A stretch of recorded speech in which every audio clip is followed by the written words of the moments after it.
Hey, everybody. Thanks for joining me. Today is Wednesday, June 7th, 2023, and you're tuned in to another episode of Rav'n Astro forecast. Real fast, I want to go over some quick changes with my friends. I'm going to probably be changing the scheduling of the show. I think I might be producing it at noon instead of 8 a.m.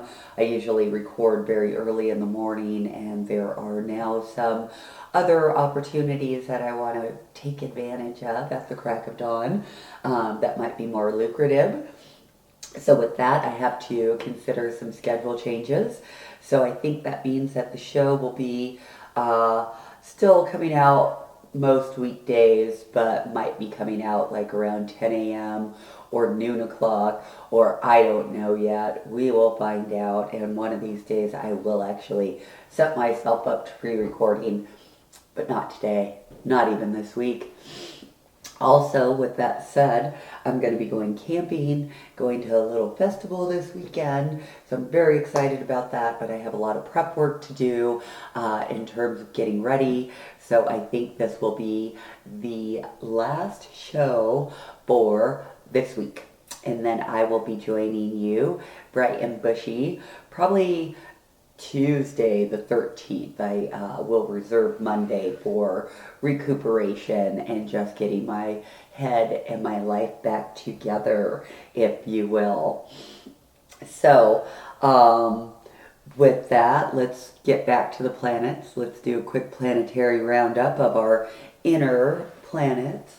You have the Sun and Mercury currently in Gemini, and Venus and Mars are happy in Leo, and the Moon is in expansive and genius like Aquarius. So we're done with the Sun. We're moving into the Moon, and we can't move into the Moon without just talking a little bit about what the moon actually represents and indicates in astrology. It's our emotional nature. That's the long and the short of it. The moon is a great way to show you what your emotional responses are going to be to different life situations. It can also indicate your early childhood conditioning. The moon is telling of the relationship with one's mother and subsequently the women in their life. So sometimes the moon can also be telling of habits and kind of unconscious unconscious kind of, how do I want to say, attitudes, right? The attitudes that we hold towards things and things like that. Sometimes we aren't even aware of some of our biases or things like that, some of those things that irk us, and sometimes that can be related to the moon. The moon can also be an indicator of your food preferences and things like that. So it's really interesting to go into moon work because to me that's one of the biggest indicators of differences in personalities, right? So we were talking about how the moon moves very quickly through the zodiac. It only takes about 28 days to move through the zodiac.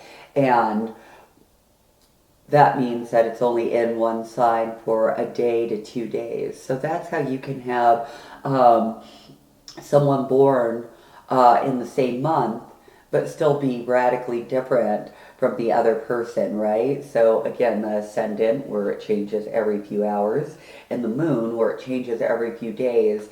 These are big timey differences in a person's chart and their personality. When we come back, I will start going into the moon in the signs, and that'll be its own series, and then we'll follow up with the moon in houses. We'll probably go birth, transit, birth transit, so that you get that contrast and absolutely get to really see the differences there. So, thank you for joining in. Next week's going to be fun. I can't wait to do more moon exploration. And thank you so much for joining me.